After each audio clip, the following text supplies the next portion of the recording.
ആദ്യ കളിയിലെ നിരാശപ്പെടുത്തിയ പ്രകടനത്തിന് ശേഷം പോർച്ചുഗലിനെയും CR7നെയും നിരന്തരം ട്രോളുന്ന ആളുകൾ മറിച്ചൊന്ന് ചിന്തിച്ചു നോക്ക്. ഇങ്ങനൊന്ന് ചിന്തിച്ചു നോക്ക്. അതായത് ബ്രൂണോ ഫെർണാണ്ടസും ക്രിസ്ത്യാനോ റൊണാൾഡോയും റോബർട്ടോ മാർട്ടിനസ് അടക്കമുള്ള മാനേജ്മെൻറ്റ് ടീം അടക്കമുള്ളവർ തീരുമാനിക്കുന്നു ഈ മാച്ച്, അതായത് കോങ്കോക്കെതിരെയുള്ള മാച്ച് നമുക്ക് ജയിക്കണ്ട, തോൽക്കാതിരുന്നാൽ മതിയെന്ന് തീരുമാനിക്കുന്നു.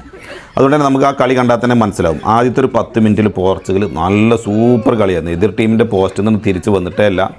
പിന്നെ ഒരു ഗോൾ ഇട്ടതിന് ശേഷം മെല്ലാണ് വലിഞ്ഞു എന്ന് മാത്രമല്ല, പിന്നീട് അധികം ഗോൾ ഇടണ്ട, അവരൊരു ഗോളും കൂടെ ഇട്ടോട്ടെ എന്നുള്ള ലെവലിലായിരുന്നു പോർച്ചുഗലിൻ്റെ കളി. നിങ്ങൾക്ക് ഒന്നും കൂടി സൂക്ഷിച്ച് നോക്കിയാൽ മനസ്സിലാവും. മാത്രമല്ല പോർച്ചുഗലിൻ്റെ കളിക്കാരും ഫ്രണ്ടിലേക്ക് എസ്പെഷ്യലി റൊണാൾഡോക്കൊന്നും പാസ് കൊടുക്കുന്നതല്ല. റൊണാൾഡോക്ക് പാസ് കൊടുത്താൽ അവിടെ ഗോൾ ഉറപ്പാന്നുള്ളത് എല്ലാവർക്കും അറിയാം. അതുകൊണ്ട് തന്നെ റൊണാൾഡോക്ക് പാസ് കൊടുക്കരുത്, ഇങ്ങനെ ഒരു പ്ലാൻ ഉണ്ടെങ്കിൽ കൂടി റൊണാൾഡോ അറിയാതെ അടിച്ചു പോകുമെന്നുള്ള പേടിയിൽ അവരാരും പാസ് കൊടുക്കുന്നു പോലില്ല എന്നുള്ള മറ്റൊരു വിഷയം.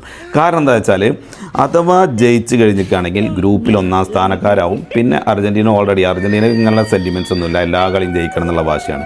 അതുകൊണ്ട് തന്നെ അവർ ഓൾറെഡി 1-ാം സ്ഥാനക്കാരായിട്ട് കയറും.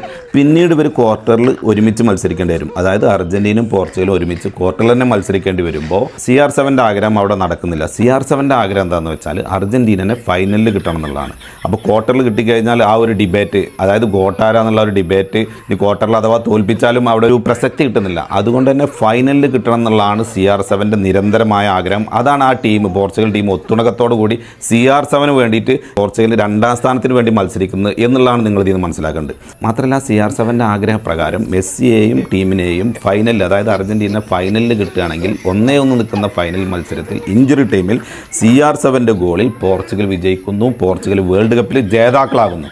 അതോടുകൂടി ഡിബേറ്റ്, ആരാണ് ഗോട്ട് എന്നുള്ള ഡിബേറ്റ് അവിടെ അവസാനിക്കുന്നു. CR7 ചരിത്രത്തിലെ തന്നെ ഏറ്റവും ബെസ്റ്റ് ഫുട്ബോളറായി മാറുന്നു. അതാണ് ഈ ലോകകപ്പിൽ നടക്കാൻ പോകുന്നത്. അതിന് വേണ്ടിയിട്ടാണ് ഈ ഒരു കളി ഇവർ കളിച്ചത്. അല്ലാതെ നമ്മൾ ആരും നിരാശപ്പെടേണ്ട ആവശ്യമില്ല. പോർച്ചുഗൽ ടീമിന് ഒത്തിണക്കല്ല എന്നൊന്നും ആരും പ്രതീക്ഷിക്കേണ്ട. നല്ല ഒത്തിണക്കത്തോട് കൂടിയിട്ടാണ്, ബുദ്ധിപരമായിട്ടാണ് നീങ്ങുന്നത്.